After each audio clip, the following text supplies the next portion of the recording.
hook. What about three by Canelo? What in the... Whoa, what the... Hold up. I got you.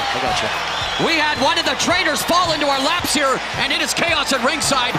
It's a bad spot. Bad spot for everybody. You keep Canelo from resetting his feet.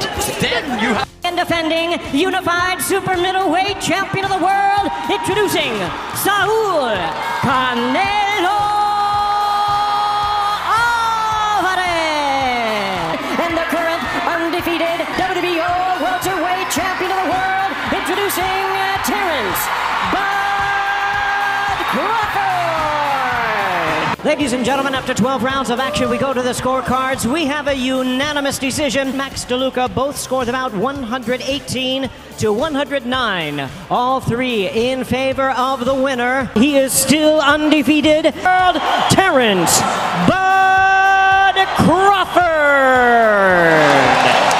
He's in the 140-pound weight class where Crawford owns a title belt. Many expect him ultimately to move up to the more glamorous welterweight division.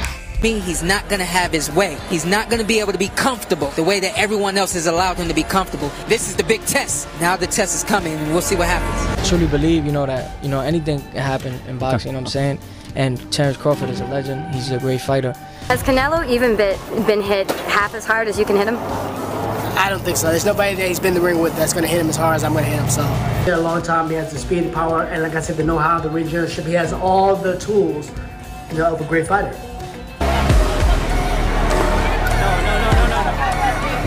It's okay. Mananakaut lamang si Terrence Bud Crawford. Ito po ang sinasabi ng ilang mga Mexican boxing fans sa nalalapit na sagupaan sa pagitan nitong si 2-division undisputed world champion Terrence Bud Crawford at pound for pound king at undisputed super middleweight world champion na si Saul Canelo Alvarez. Dahil sa hindi nga daw umubra ang lakas ni Crawford para pabagsakin ang kanyang nakalaban noon na Russian fighter na si Israel Madrimov. Ito ang ginawang basihan ng ilang mga boxing fanatic para sa gayon nga po ay sabihin na hindi ubra ang bigat ng suntok nitong si Crawford para pabagsakin si Canelo. Pero hindi po kasi madaling sabihin yan mga idol sa kadahilan ng matibay din talaga ang Russian fighter na ito at maaring tumalab kay Canelo Alvarez ang bigat ng suntok ni Terrence Crawford. Ngayon mga idol, alam niyo po ba na maraming nagsasabi noon na malabo pa sa sabaw ng pusit na matuloy ang laban ni 2-division undisputed world champion Terrence Bud Crawford at Saul Canelo Alvarez. Dahil sa ayaw din po kasi noon itong si Canelo Alvarez na makalaban ng buksingerong katulad nitong si Crawford na isa pong napakahusay na buksingero at may kakaibang kakayahan sa pagtalo ng mga kalaban. Kaya kasi nitong si Crawford maging switch hitter o yung tipong nagpapalit-palit ng stance para lituhin ang kalaban. May isang suntok din po itong si Crawford na kaya pong tumibag ng kalaban sa isang birahan lamang. Kaya dahil sa kakayahang ito ni Crawford ay kaya naman walang nakapag-iisip noon ng mga boxing analyst na matutuloy ang nasasabing laban ni Terrence Crawford at Canelo Alvarez. Kaya lamang ay nang magsimula na po kasing pumagit na ang pera na pwedeng kitain sa laban, ay doon na po na planchado ang laban sa pagitan ni Crawford at Alvarez na kung saan po sa ganap na ika-12 ng Setyembre mga idol ay magaganap na po ang masasabi po nating pinakamalaking laban ngayon sa boxing. At ito na nga ay ang laban sa pagitan ni Terrence Crawford at Canelo Alvarez na pinamagatang The Fight of the Century. Marami po mga boxing fans ang umaantabay sa malaking laban na ito ni Crawford at Canelo na kung saan po ito ang pinakamabigat na laban para kay Crawford at Alvarez. Ang dalawang ito ay namamayagpag sa kanilang mga dibisyon. Kaya naman mga idol ay masasabi natin na wala pong makapagsasabi sa kung ano nga ba ang kalalabasan ng laban na ito. Pero kung atin po kasing sisilipin sa kung sino ba talaga ang yamado sa laban ng dalawang ito, ay masasabi ko po mga idol na bahagyang nakalalamang itong si Canelo Alvarez. Bakit kanyo? Dahil sa kaya kasing tumanggap ng mabigat na suntok nitong si Canelo na kung saan natatagalan nito ang suntok ng mga boksingero na nagmula sa light heavyweight division at natagalan din po nitong si Canelo Alvarez ang makipagbunuan sa tinatawag na halimaw noon sa middleweight division na si Gennady Triple G Golovkin. Pero hindi din naman po kasi natin inaalis ang malaking posibilidad na baguhin ni Crawford ang naitatala sa laban dahil sa hindi din naman kasi pipitsugin na boksingero at kampiyon lamang itong si Crawford. Ito ay dahil sa siya lang naman ang kauna-unahang naging isang ganap na 2-division undisputed world champion dito sa 4 na pinagsasamang mga titulo. Ngayon po mga idol, ano sa tingin nyo? Kaya ni Crawford pabagsakin itong si Canelo Alvarez? I-comment nyo na po ang inyong magiging komento mga idol para sa gayon ay atin yung mapag-usapan dito sa ating comment section. At bago po natin masaksihan ang laban ni Crawford at Canelo, ay ihahain ko muna po sa inyo ang 3 sa mga naging hagdan na laban ni Canelo Alvarez para hubugin ang ganyang kakayahan.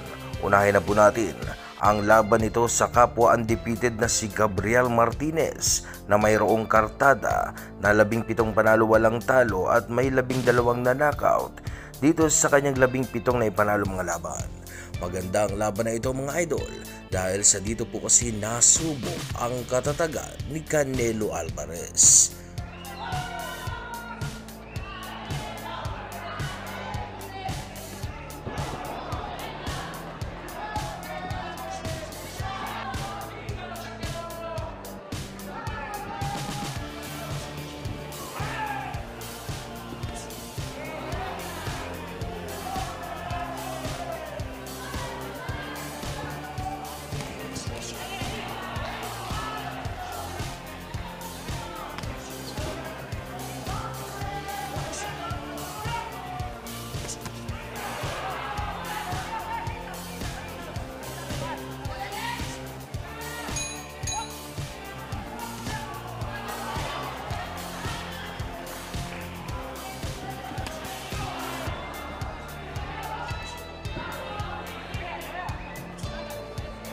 Matatalim at tumatikabong mga malalakas sa suntok ang binabato ni Canelo para sa gayon ay diktahin at takutin agad ang gusto ang kanyang kalaban.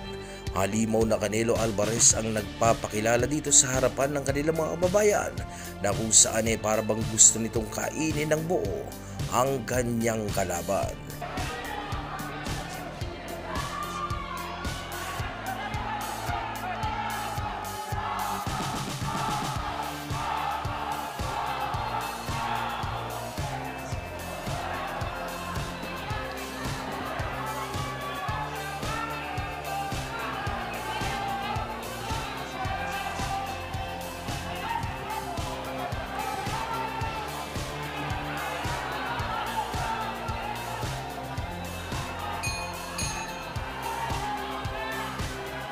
Stamina, power, at mga malalakas na kombinasyon. Ito ang ginagawa nitong si Canelo Alvarez para durugin ang kalaban. Sa laban na ito ay makikita ang layo at ang agwat ng kakayahan ni Canelo dito sa kanyang kalaban. Hindi din binibigyan ng tsansa ni Canelo na makakuha pa ng round ang kanyang kalaban. Ito po ay dahil sa matitinding pressure po talaga ang ginagawa ni Canelo para durugin ng husto si Martinez.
Sa huli ay nanalo si Canelo via stoppage dahil sakat na natamo ni Martinez. Ito'y dahil sa tatalim ng mga suntok na binabato ng isang Canelo Alvarez na nagresulta sa pagkapunit ng mata nitong si Martinez.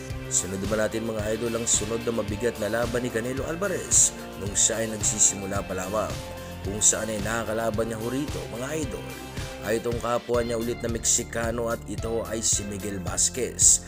At katulad din po ng nauna ay dalubyo din ang sinapit ni Vasquez sa malalakas na kombinasyon nitong si Canelo Alvarez na talaga namang pumuipinsala sa tuwing ito'y lumalapat sa katawan ng kalaban.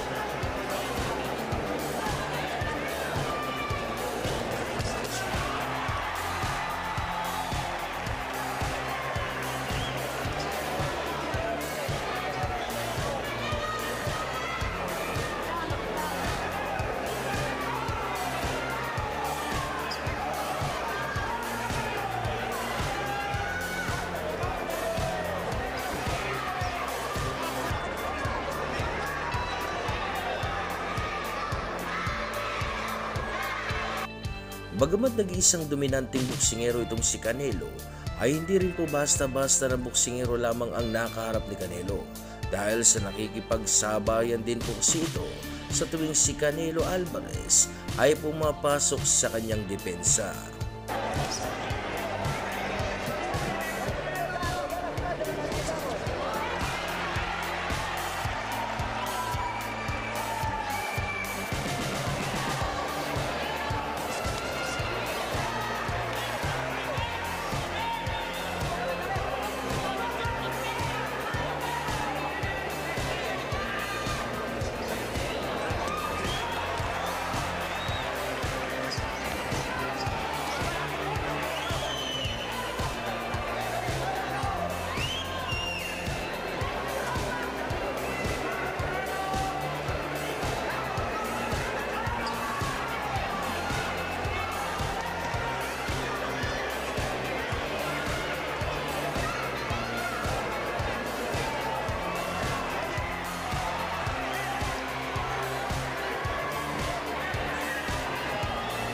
Makikita po rito ang pagiging makisig na boksingero ni Canelo at ang lakas ng mga suntok nito na talaga namang nagbibigay pinsala kay Vasquez.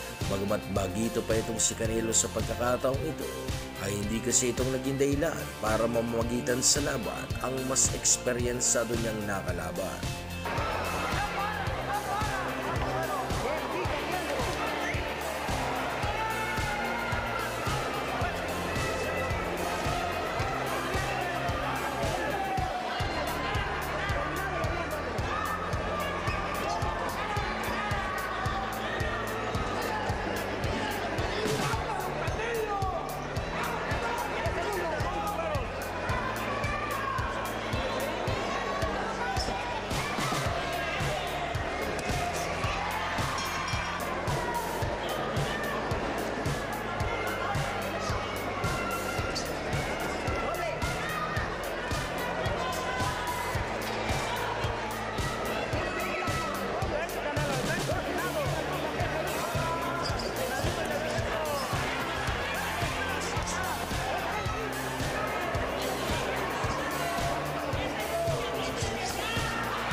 Grabe ang suntok na pinapakawala ni Canelo Alvarez na kahit sobrang lalayo ng mga pinanggagalingan nito ay nagagawa pa rin maipatama ng maayos itong si Canelo ang mga suntok niya na ito na naging dahilan kung bakit mas nagiging maingat itong si Vasquez sa pag-deliver ng pressure kay Canelo Alvarez.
Nanalo pa rin si Canelo via unanimous decision dahil sa mas marami kasing naipapatama na suntok si Canelo at mas madidiin din ang mga suntok na kanyang pinapatama sa kanyang kalaban.